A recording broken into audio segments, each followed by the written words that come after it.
Baie hartlik welkom, liewe gemeente, liewe vriende. Ons is besig om te praat oor die evangelie van Markus, wat die oudste evangelie is, wat geskryf is hier in die jare 50 na Christus. Nou, as ons so in die begin van die Markus evangelie kyk, dan het ek al vir u gesê, ons kry die optrede van Johannes die Doper, en dan Jesus wat daarvan uit Nasaret se kant af aangestap kom, na die Jordaan toe, waar hy vir sy neef vra, Johannes, om te laat doop. En net nadat Jesus gedoop is, waar daai wonderlike oomblik, wat die hemele oopgaan, en die Gees soos 'n duif neerdal, en 'n stem wat sê, dis my geliefde seun, in hom verheug ek my. Daarna begin Jesus 'n versoeking in die woestyn, die 40 dae en 40 nagte, wat hy absoluut suksesvol klaarmaak.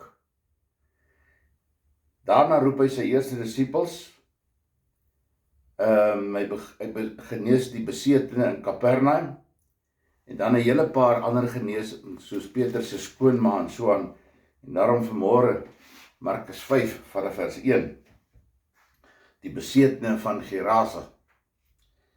Daarna het hulle oorkant die see in die land van Gerasenes aangekom. Net toe Jesus uit die skei klim, het daar van die grafte af 'n man met 'n onrein gees hom tegemoet gekom.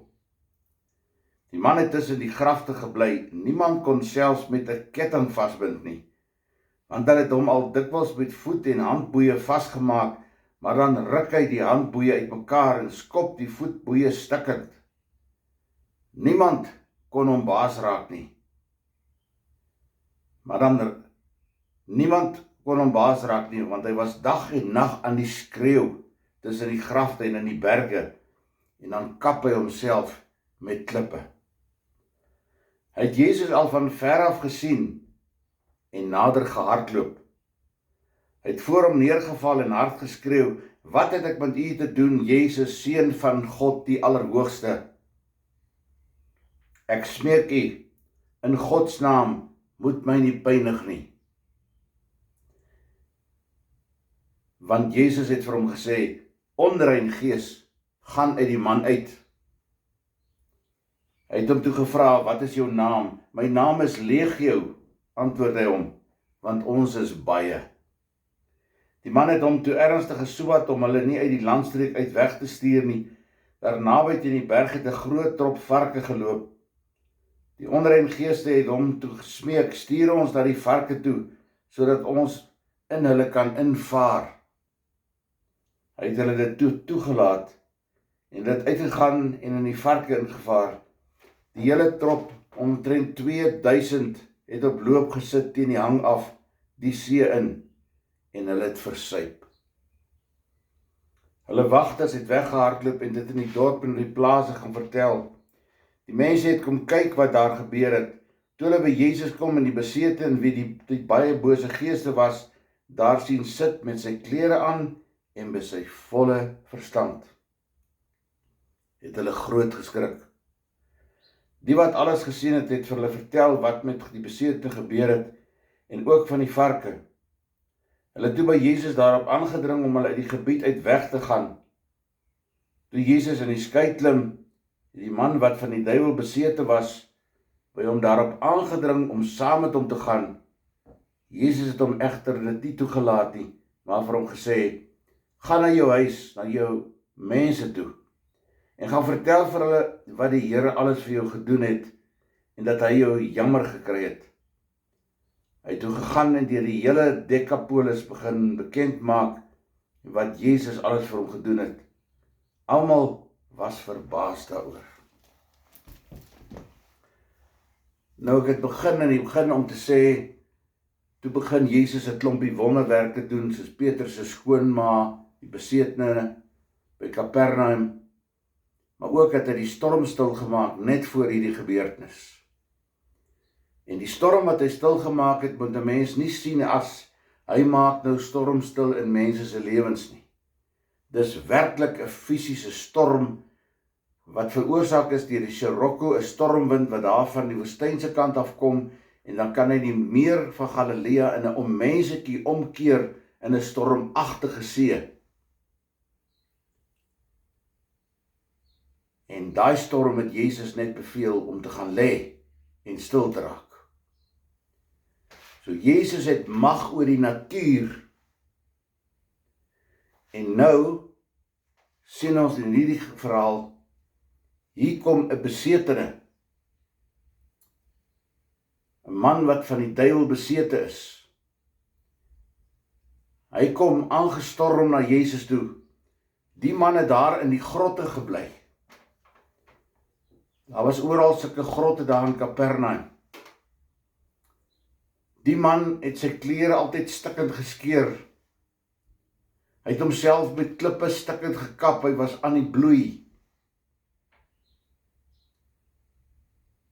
Hulle het hom met hand en voetboeie, het hulle hom vasgebind, maar hy het dit gebreek. Willebos hare, hy het aanhoudend geskreeu, dag en nag. Hy het daar tussen die varke gebly, daar 2000 varke daar gewy van die herders. Ek weet nie of hulle ooit daar naby kon kom nie, want hulle was seker bang vir hierdie besetene, want hierdie man was mal, hy was totaal van sy kop af. Die bose geeste het van hom 'n onmens gemaak. Dit was hierdie man wat so te kere gaan vol boosheid, wat aangehardloop kom na Jesus toe, as hy Jesus sien, en die mense dink seker vir 'n oomblik, hy gaan Jesus aanval, hy gaan Jesus iets aandoen, maar nee, die bose geeste, onthou hy sê sy naam is Legio, Legio beteken 6000, daar was 6000 bose geeste in hierdie man gewees. Party noem hom sommer horde. Daar was 'n horde bose geeste in hierdie man gewees. Hy kom aangehardloop na Jesus toe, wat doen hy? Hy val voor Jesus neer. En hy smeek Jesus, moet my nie beseer nie, moet my nie seermaak nie. Jesus sê vir hom, maar dis jy wat jouself seermaak. Jy kap jouself met klippe. Jy skeer jou klere stikkend. Jy gaan soos 'n besetene en 'n mal mens te kere, want daar is besetenheid, daar's duiwels in jou. Dis die duiwels en die bose wat in jou is, wat jou 'n onrein mens maak, wat vir jou maak dat jy mal is, dat jy nie 'n normale mens is nie. Jy sien, want hierdie mens, hierdie mal mens, hierdie horde, hierdie legio, weet nog nie van verlossing nie. Hy weet nog nie van wedergeboorte nie. Hy weet nog nie dat Jesus mense rein maak en skoon maak en nuut maak nie. Hy skrik maar net vir die teenwoordigheid van Jesus, en daarom val hy voor hom neer, en hy sê, moet my nie seermaak nie. Nou is dit belangrik om dit te luister, te hoor. Jesus dryf die bose, die onrein geeste, dryf hy uit die man uit, in die 2000 varke wat daar loop. Nou moet jy mooi hoor, die 2000 varke kon dit nie hanteer nie. En hulle gaan aan die hardloop. En hulle hardloop daar in die kant by die Gadareners. Hardloop hulle stort oor die kraans en hulle val in die see. Nou as jy Levitikus lees in Exodus 15, dan lees jy dat die bose wil eintlik graag in die see wees. Want hulle dink hulle is veiliger daar in die dieptes, omdat hulle dink dis die onderwêreld waar God nie kan bykom nie, terwyl God is oral. Daar is nêrens 'n plek waar God nie kan wees nie. God is oral en altyd daar. Weet jy wat sê hierdie gedeelte? Dat 'n mens in homself meer boosheid kan hanteer as 2000 varke. Is dit nie verskriklik nie? Ek moet dit miskien herhaal. 'n Mens, lyk dit vir my, kan in homself meer boosheid hanteer as 2000 varke.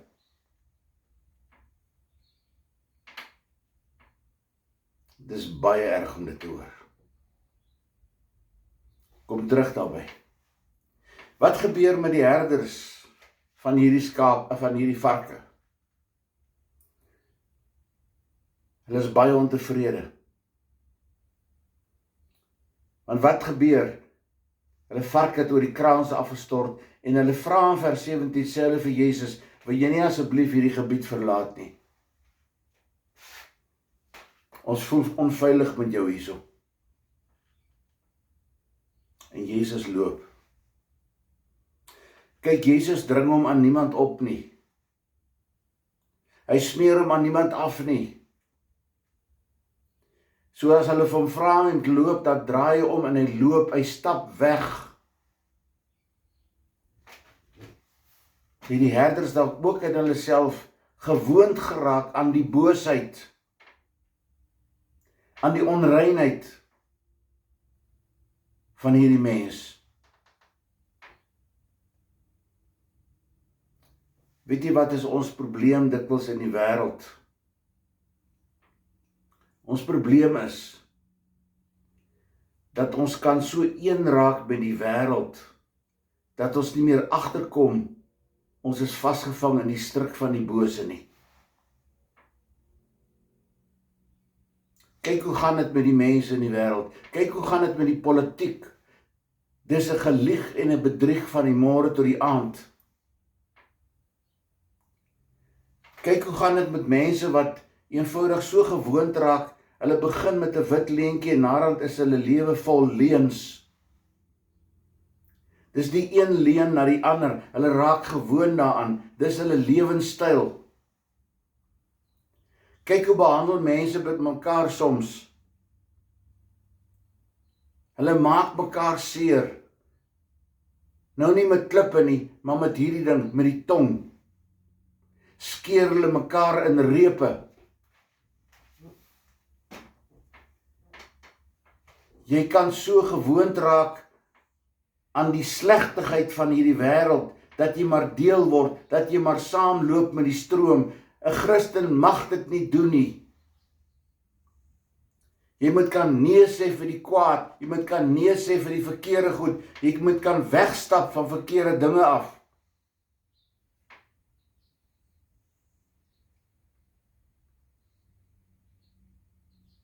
Jezus het gekom om 'n nuwe orde te bring. Vat maar Johannes 2, as Jezus die water in wyn verander. Dit gaan nie eintlik oor die water in wyn verander nie. Hy kom om vernuwing te bring. Hy kom om nuut te maak.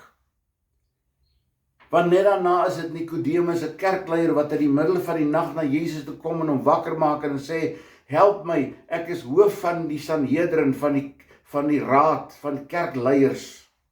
Ek ken die 613 wet op die punte van my vingers, maar ek het nie iets, dat kort iets in my lewe. En Jezus sê vir hom, jy moet wedergebore word, jy moet van bo af nuut gemaak word.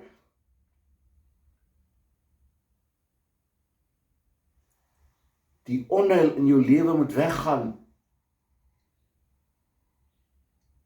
Dan moet heil kom, dan moet verlossing kom. Jy weet, baie keer lyk dit vir my, die kerk en die wêreld het so een geword, dat daar nie meer 'n onderskeid is tussen kerk en wêreld nie.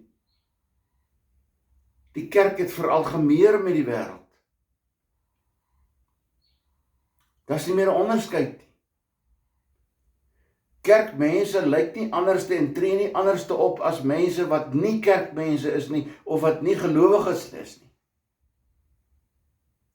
Partykeer sien jy selfs by ander mense wat glad nie kerkmense en glad nie gelowiges is nie, sien jy meer liefde en naaste liefde en hulp aan ander as wat jy by hierdie ander ouens sien.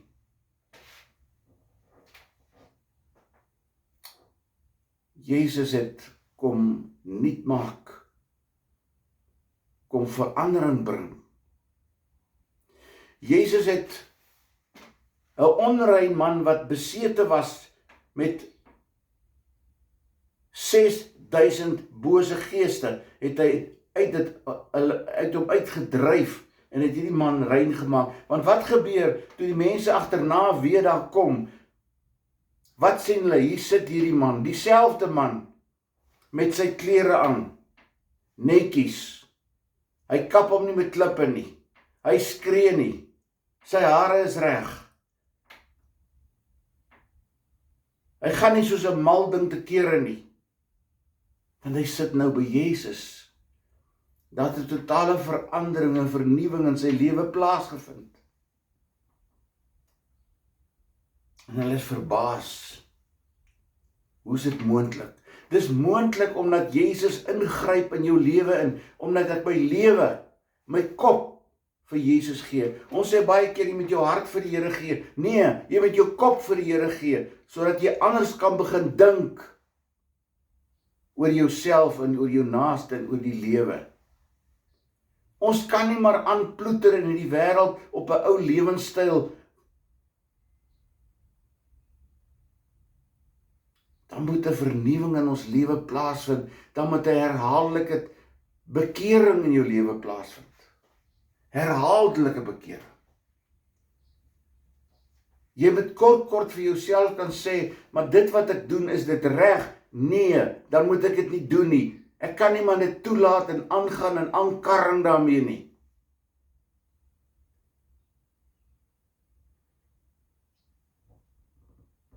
Hierdie man se lewe totaal verander. Hier sit hy kalm en rustig, 'n kind van die Here, en dan is daar 'n stukkie tragiese ding.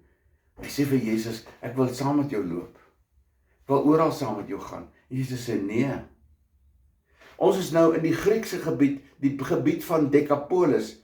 Deca beteken 10, polis 10 stede. Ons is nou in die gebied van die 10 stede. Die Griekse gebied, die heidense gebied. Weet jy wat? Ek stuur jou uit in die heidense gebied, dat jy 'n getuie vir my moet word. Dat jy vir die mense moet vertel wat het in jou lewe gebeur. Dat jy nuut geword het, dat jy anders dink. Dat jy nie vol onreinheid en boosheid is nie, maar dat jy 'n nuwe mens geword het in Jesus Christus. Wat het Paulus geskryf? Ek lewe nie meer nie, maar Christus lewe in my. Dit moet my strewe, dit moet my ideaal wees. Ek lewe nie meer nie, maar Christus lewe in my. Daarom dink ek anderste, daarom praat ek anderste, daarom tree ek anderste op in die wêreld. Daarom is ek 'n lig vir Jesus in die wêreld, 'n getuie. Ek kan nie mense oortuig om kinders van die Here te word nie. Dis die werk van die Heilige Gees. My werk is om te getuig.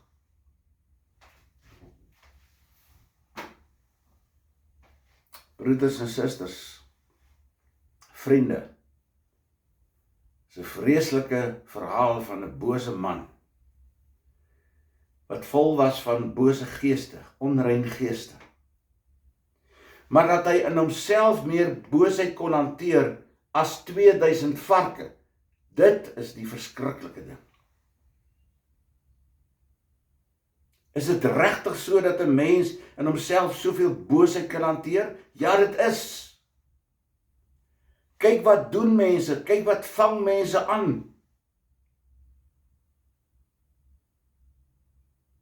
Daarom is dit my en jou verantwoordelikheid om opnuut vandag na die Here toe te kom en sê, Here, maak my rein. Was my skoon deur die bloed van Jesus Christus. Help dat ek nie sal dink, dat ek nie sal praat, nie sal optree.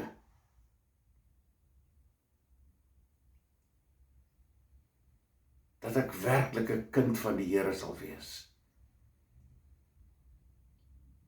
Miskien kan jy sommer vandag, daar waar jy sit, vra dat die Here jou deur sy Gees nuut sal maak.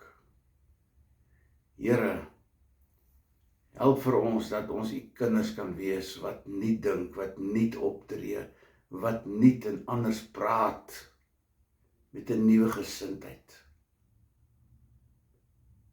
Ek vra Here dat u met ons vandag en hierdie week sal wees, dat ons 'n verskil in hierdie wêreld kan maak. Dat ons nie aankarring met 'n ou lewenstyl nie, maar met 'n nuwe lewenstyl.